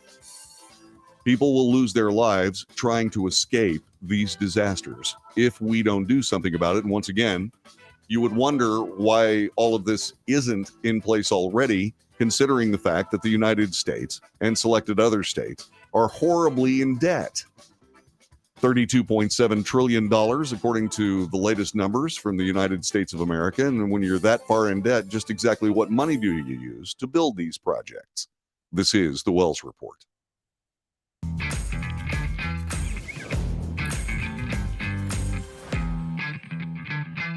Can your IRA stand up to the next financial crisis that our top economists are saying is at our doorsteps? By allocating a percentage of your IRA into physical gold and silver with a tax-free rollover, you can diversify and safeguard your holdings from turbulent markets and economic downturns by putting your IRA back on the gold standard. Find out how to safeguard your assets with a tax-free rollover with a Genesis Gold IRA, the only IRA that can hold physical precious metals. Call now for your free gold and silver report. Protect your IRA today with one simple phone call and learn how to qualify for up to $10,000 in free silver. Call Genesis Gold Group, empowering faith-driven stewardship.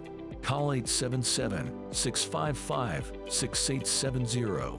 That's 877-655-6870. 877-655-6870.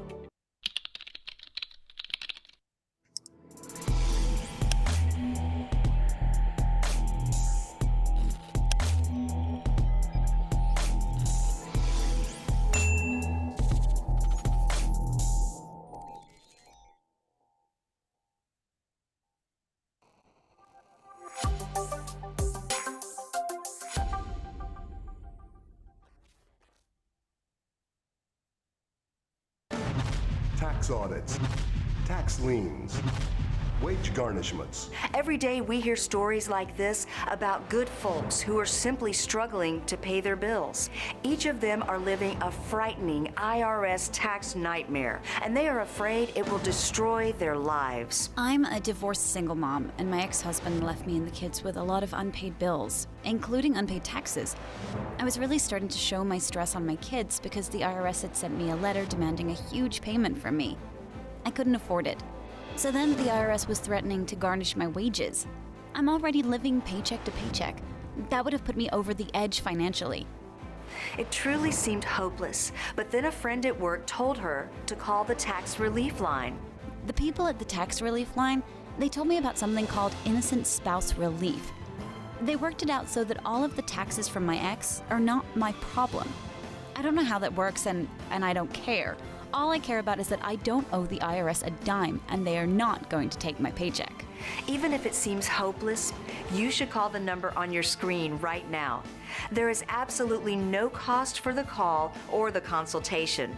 You are under no obligation. If you are worried that the IRS could garnish your wages, seize your assets, even take your home, call us right now. The Tax Relief Line is here to help you. Now, you have a knowledgeable, professional team of tax experts that are ready to negotiate with the IRS and fight for you to save you money. The Tax Relief Line's professionals have successfully negotiated thousands of cases, reducing and sometimes even eliminating the tax debt for their clients.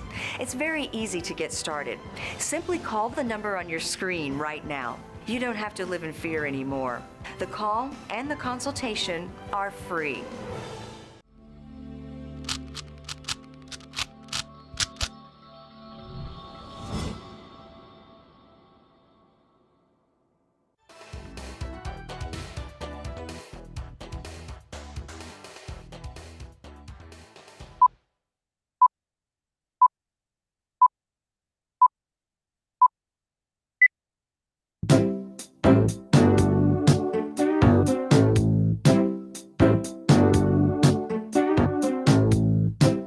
Good morning. This is the Wells Report. John David Wells at your service on Talk to Me Tuesday. 817-379-2172 is our telephone number. The Biden administration is under fire for the Hawaii response. The president was some distance away from the White House press corps, and someone asked him a question as he was getting into a vehicle, headed to vacation, I assume, and they asked him about Hawaii. And it was plain that the president either did not hear or did not understand the question.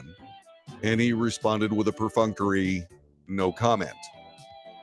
Unfortunately, this is not improving.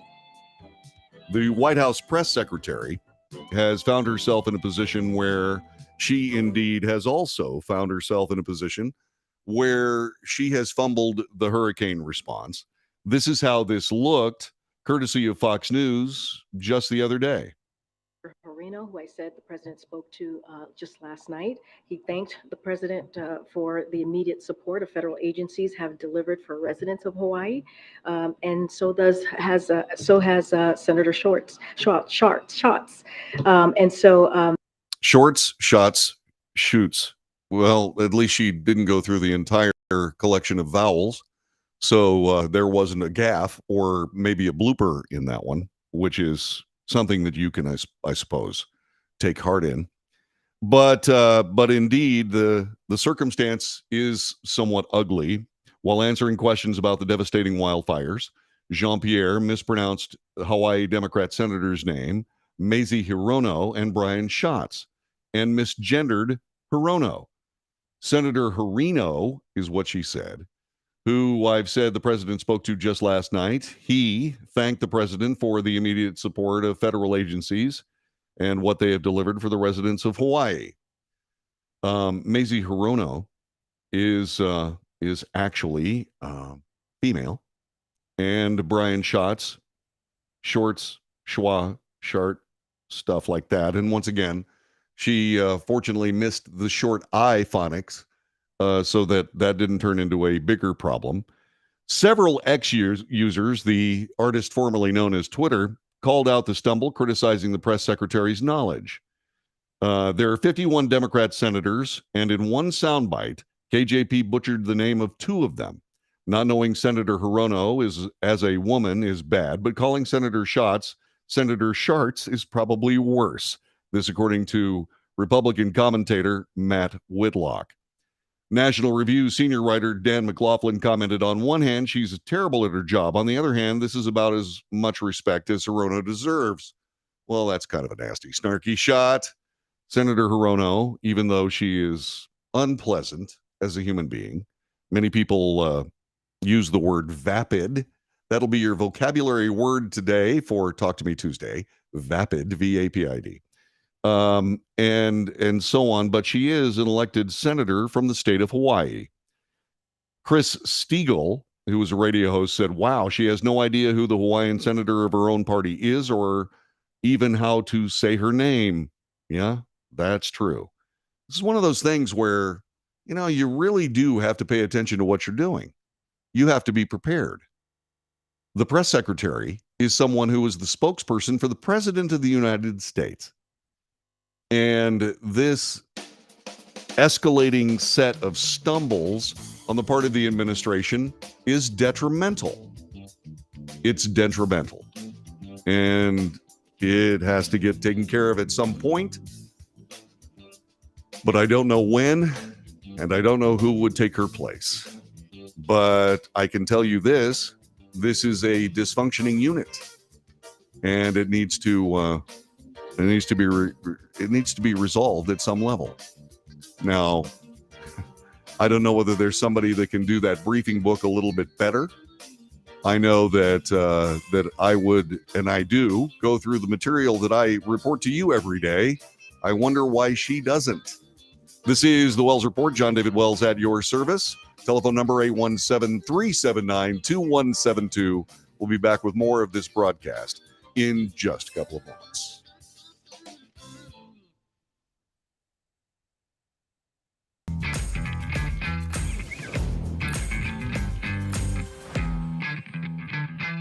Can your IRA stand up to the next financial crisis that our top economists are saying is at our doorsteps? By allocating a percentage of your IRA into physical gold and silver with a tax-free rollover, you can diversify and safeguard your holdings from turbulent markets and economic downturns by putting your IRA back on the gold standard. Find out how to safeguard your assets with a tax-free rollover with a Genesis Gold IRA. The only IRA that can hold physical precious metals. Call now for your free gold and silver report. Protect your IRA today with one simple phone call and learn how to qualify for up to $10,000 in free silver. Call Genesis Gold Group, empowering faith-driven stewardship.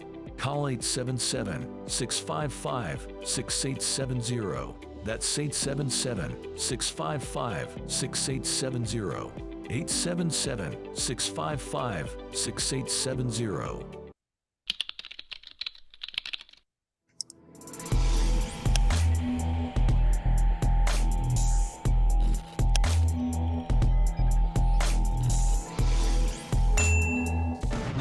Tax audits, tax liens, wage garnishments. Every day we hear stories like this about good folks who are simply struggling to pay their bills. Each of them are living a frightening IRS tax nightmare, and they are afraid it will destroy their lives. I'm a divorced single mom, and my ex-husband left me and the kids with a lot of unpaid bills, including unpaid taxes. I was really starting to show my stress on my kids because the IRS had sent me a letter demanding a huge payment from me. I couldn't afford it. So then the IRS was threatening to garnish my wages. I'm already living paycheck to paycheck. That would have put me over the edge financially. It truly seemed hopeless, but then a friend at work told her to call the tax relief line. The people at the tax relief line, they told me about something called innocent spouse relief. They worked it out so that all of the taxes from my ex are not my problem. I don't know how that works, and I don't care. All I care about is that I don't owe the IRS a dime, and they are not going to take my paycheck. Even if it seems hopeless, you should call the number on your screen right now. There is absolutely no cost for the call or the consultation. You are under no obligation. If you are worried that the IRS could garnish your wages, seize your assets, even take your home, call us right now. The Tax Relief Line is here to help you. Now, you have a knowledgeable, professional team of tax experts that are ready to negotiate with the IRS and fight for you to save you money. The Tax Relief Line's professionals have successfully negotiated thousands of cases, reducing and sometimes even eliminating the tax debt for their clients. It's very easy to get started. Simply call the number on your screen right now. You don't have to live in fear anymore. The call and the consultation are free.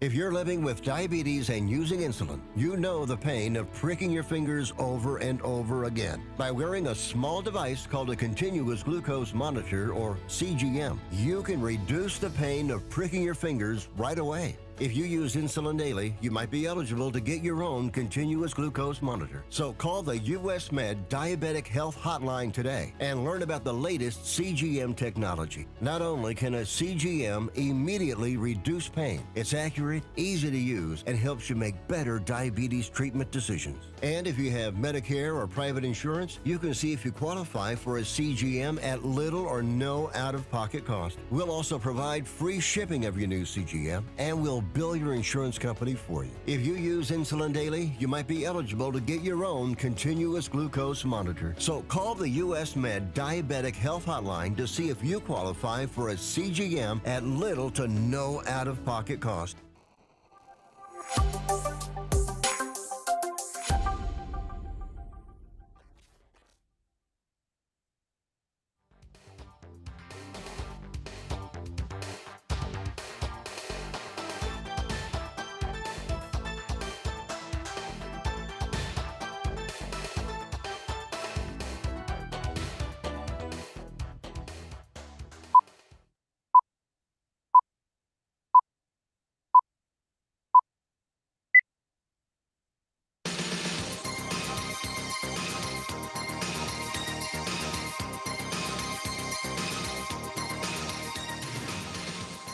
News, analysis, commentary, and debate. This is the Wells Report. Good morning.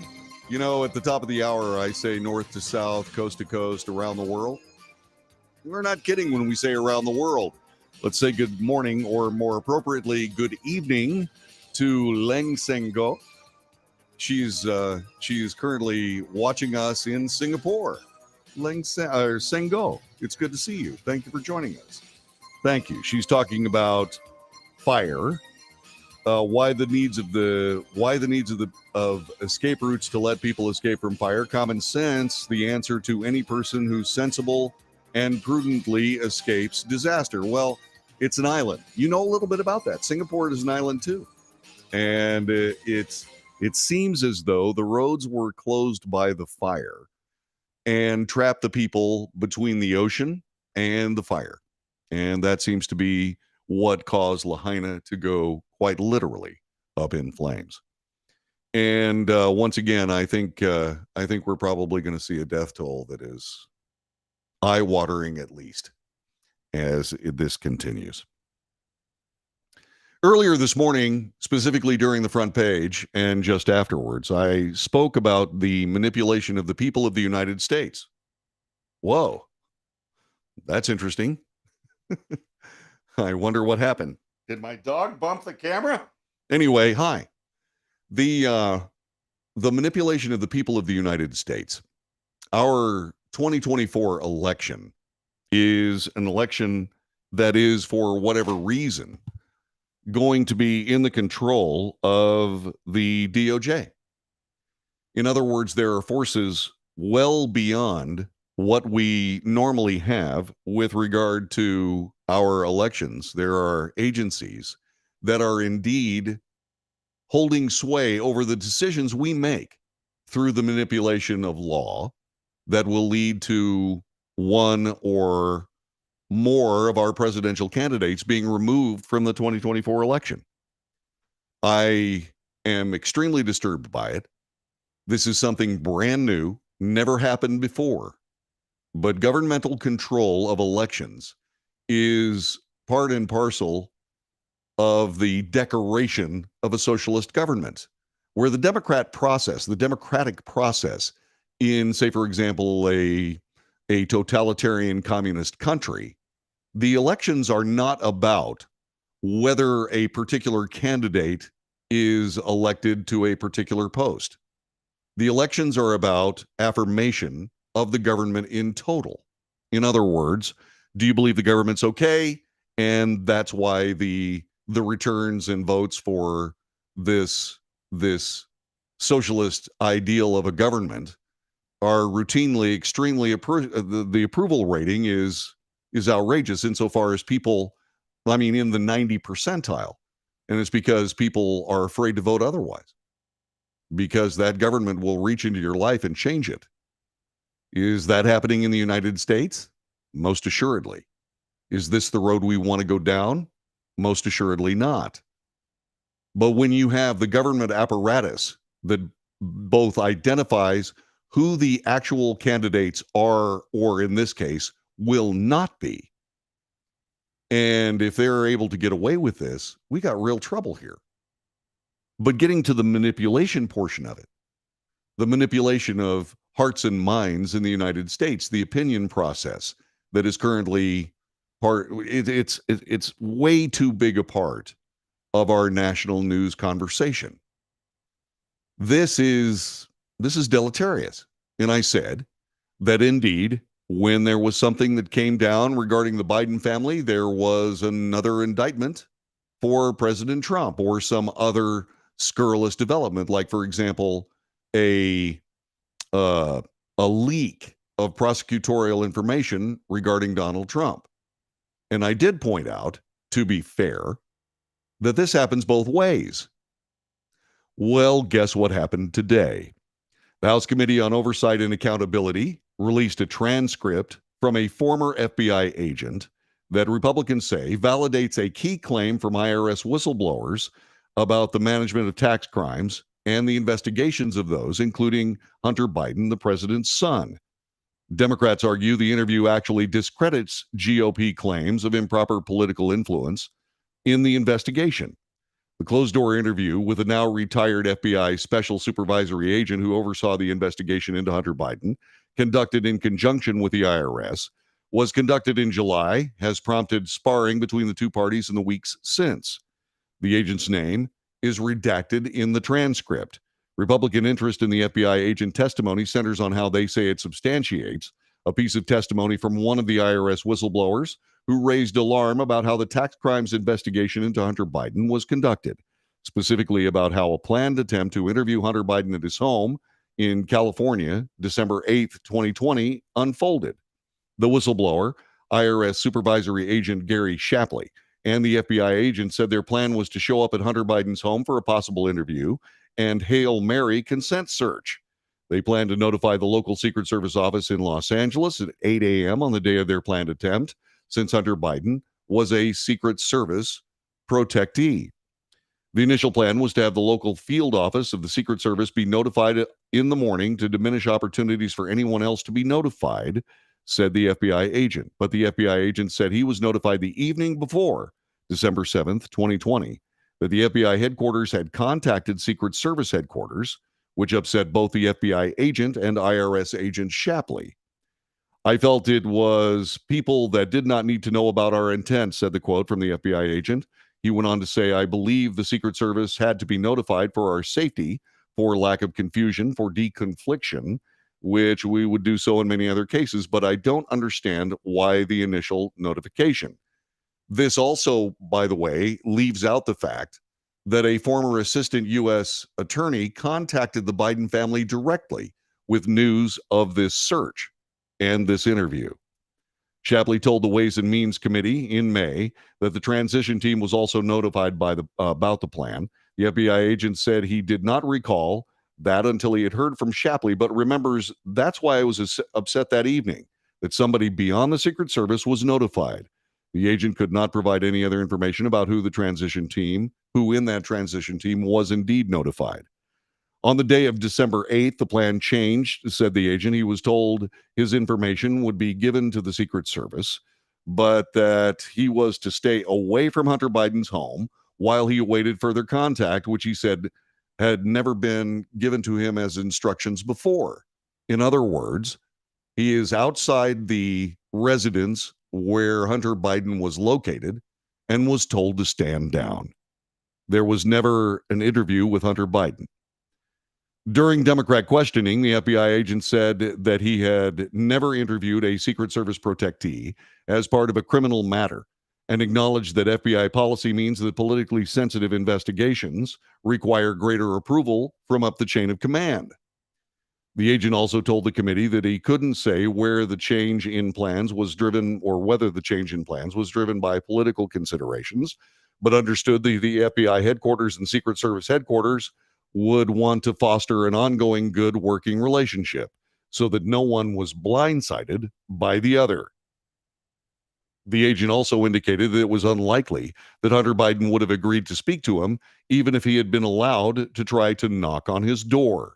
In my experience, an attorney would be less likely to agree to succumb to an interview, said the FBI agent. Republicans are using the interview to boost their claims, and this, by the way, is from The Hill, and there's a bit of bias in it. The Republicans are using the interview to boost their claims of mismanagement of the investigation into Hunter Biden, which Speaker Kevin McCarthy has said could evolve into an impeachment inquiry into President Biden. Quote, IRS whistleblower Gary Shapley's testimony that Secret Service headquarters and the Biden transition team were tipped off is confirmed by a former FBI agent, said House Oversight Committee Chairman James Comer in a statement that happened yesterday alongside the transcript's release.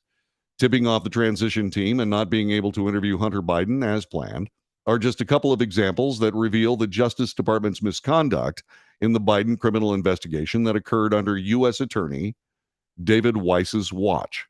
Weiss was appointed as a special counsel in the ongoing investigation of Hunter Biden that happened last week, a move Republicans have criticized given their disapproval about how he handled previous aspects of the case, as outlined by IRS whistleblowers. However, Representative Jamie Raskin, the Democrat from Maryland, the top Democrat on the House Oversight Committee, said in a statement, quote, the transcript once again confirms that David Weiss, a Trump-appointed U.S. attorney handpicked by then Attorney General William Barr, has for years been investigating the president's son without any political interference from the administration. Raskin had for weeks called on Comer to publicly release the FBI agent transcript. Republicans said the transcript was going through a normal review process and that they plan to eventually release it. which gives you an idea of just how much manipulation is indeed happening. Because when the Trump indictments of yesterday came out, suddenly we have the transcript. It is plain and simple manipulation. That is what we see here. Both sides are doing it, and it is deleterious to this country, in my view. That's what I believe. I think that what we're seeing is a clear weaponization of the federal government to interfere in a presidential election. And it's not just President Trump. It's also President Biden. There are real problems here. President Trump, real problems. These indictments are real. They may be shaky. They may be questioned by legal experts, talking heads, but they are still real. And they badly damage the person who is leading among all candidates in polling for the 2020 election or 2024 election. And so as I was just thinking about the polling in the 2020 election when I misstated the year, because that polling was suspect from the get-go and it was pervasive. So you really, and I kept telling you, you have to, when you hear something along the lines of polling information in these United States in this particular era, you have to take it with a grain of salt the size of a house. So all this polling information is being quoted by both sides. You really have to look very carefully about it and what the political forces behind these surveys actually involve. So all that being said, so President Trump, famously under indictment 4 different times, that's on one side. On the other side, Joe Biden. Joe Biden's in a situation where he is being investigated by the House Oversight, Judiciary, and Ways and Means committees. He's being investigated, and they're finding things. They're bank records that detail huge sums of money being moved around in 20 different shell companies. That should have gotten someone's attention long ago, because this happened when Joe Biden was the vice president of the United States. That should have gotten somebody's attention then. Many people have said that, well, President Biden was pretty much finished with his political career. He had just finished up a very successful vice presidency, whether you appreciate what his contributions were or not, whether you agree with the Obama administration or not. His job as vice president was well done. And I believe he was just going to go to Rehoboth Beach, enjoy the sunrises, and sit there and just talk about how great he was for all of his life. And then suddenly, Bernie Sanders was the leading candidate going into the 2020 election. He's a fake socialist, but a socialist nonetheless. He's never lived in a socialist country. He doesn't know anything about what life in a socialist country is like, but he espouses socialism as if it's his religion because, well, it's his religion. It's a fraud. And the Democrat Party realized we can't let that guy win the nomination, and out comes Joe Biden.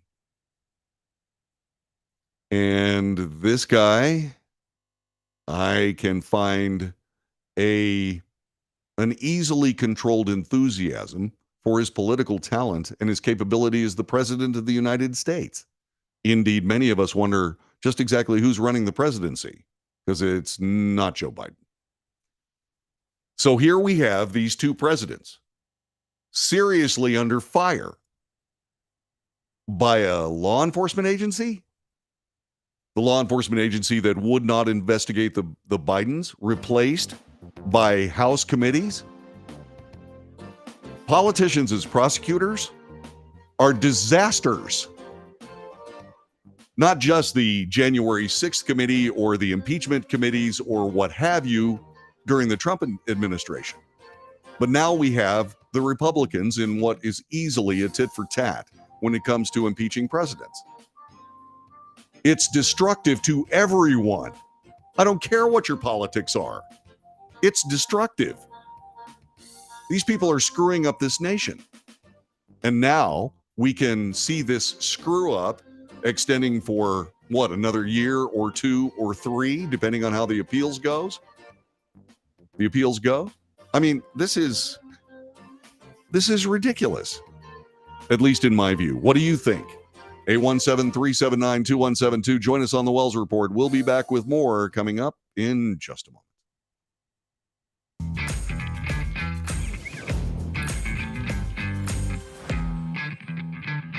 If you're living with diabetes and using insulin, you know the pain of pricking your fingers over and over again. By wearing a small device called a continuous glucose monitor, or CGM, you can reduce the pain of pricking your fingers right away. If you use insulin daily, you might be eligible to get your own continuous glucose monitor. So call the US Med Diabetic Health Hotline today and learn about the latest CGM technology. Not only can a CGM immediately reduce pain, it's accurate, easy to use, and helps you make better diabetes treatment decisions. And if you have Medicare or private insurance, you can see if you qualify for a CGM at little or no out-of-pocket cost. We'll also provide free shipping of your new CGM, and we'll bill your insurance company for you. If you use insulin daily, you might be eligible to get your own continuous glucose monitor. So call the US Med Diabetic Health Hotline to see if you qualify for a CGM at little to no out-of-pocket cost.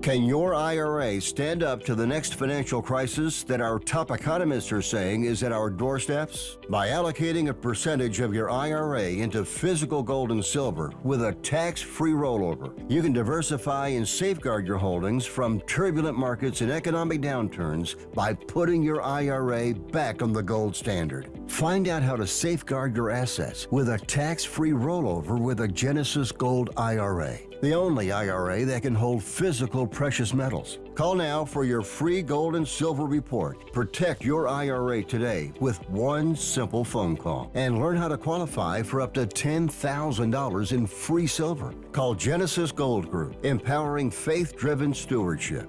Call 877-655-6870. That's 877-655-6870. 877-655-6870.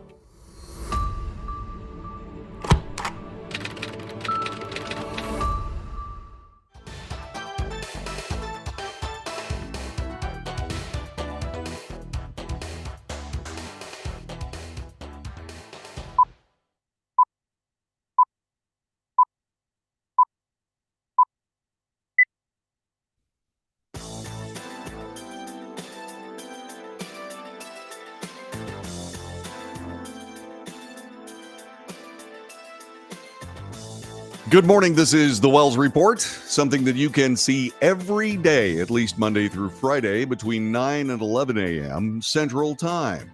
Tell your friends about this broadcast. If you find value in it, by all means, share it, if you would. And we appear on Facebook, YouTube, Twitter, Twitch, Rumble, and Patreon every morning. And we would like you to pass this word around. If you find value in the show, do it, by all means. And for goodness sakes, also support the advertisers you see. If they can improve your life, give them a call. It would help us. It would help them. It would help you. And everybody wins.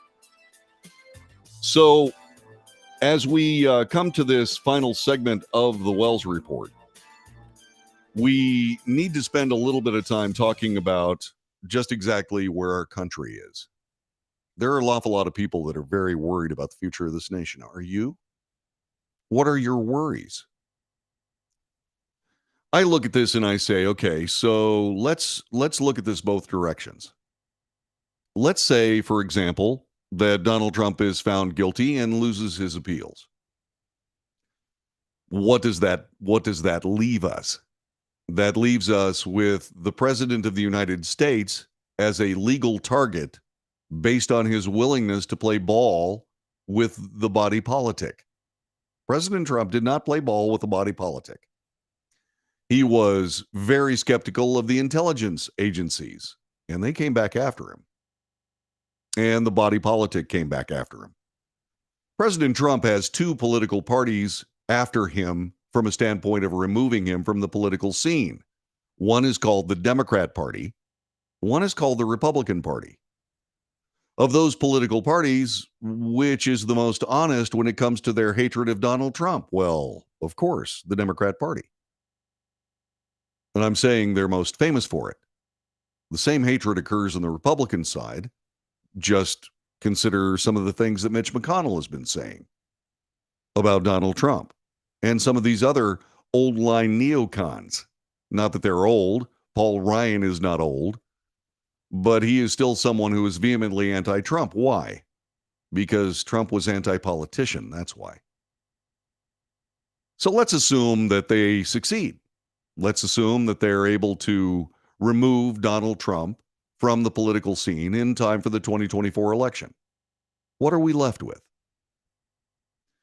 Somewhere in the vicinity of half the American voters now exceedingly angry about this entire process. What does that lead to?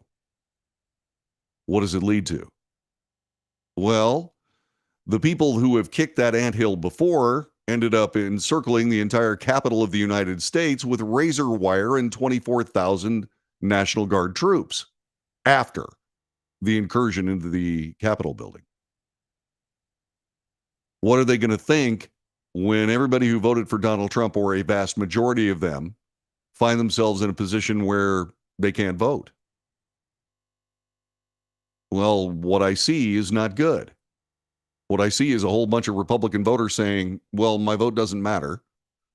I can't vote for my candidate, so I'm staying home. What does that mean? That means more Democrat rule. And that takes us to the other side of the coin. What happens if, say, for example, the Republican assets focused on President Biden are capable of removing him from office? What we see suddenly not just the presidency under fire from executive branch agencies, but also from the legislative branch. What does this do? This badly weakens the presidency. Anybody who runs for president is going to have a target on his back, in the case of Donald Trump, from the moment he announced that he was a presidential candidate. That's not going to be the last time we see that. The idea of destruction of your political enemy is something that submerges policy questions, ideas, and not that the political process is capable of coming up with solutions, but I can still dream, can't I? If these people are fighting for their lives and trying to stay out of prison from day one, what kind of policy debate are we going to have in this nation? The answer is non-existent. Let me give you an example of that. We're up against another one of these self-inflicted wounds of a continuing resolution to keep the government running. Why is that? Well, because Republicans are going after President Biden and Democrats are going after President Trump. And they've taken their eye off the ball. There's a country here. You've got to finance that country. There's a way to do it. It's been ignored for over a decade. It's called regular order, where appropriations bills, there are, I believe, 12 of them, maybe 11. And they all have to be considered and debated and voted on. Have we seen any of those debates? Have we seen these bills come up in sequence to fund the government? No. So we end up doing these gigantic behemoth omnibus bills where billions upon billions of dollars are all injected for people's political pursuits. Not we, the people's political pursuits, but the people in government's political pursuits. And that's how you get to be $32.7 trillion in national debt. All at the hands of these same politicians. What do we do to fix this country? We change our leadership. at all levels. The executive producer of the Wells Report is Dirk Steele. The associate producer and publicist of this broadcast is Jude Dankworth. My name is John David Wells. Thanks very much for paying attention to the broadcast today. Pass it around. We'll see you again tomorrow at 9 a.m. Central. Okie dokie. Thank you, darlings. I appreciate all of you. Take good care. And like I said, I'll be back tomorrow morning for another edition of This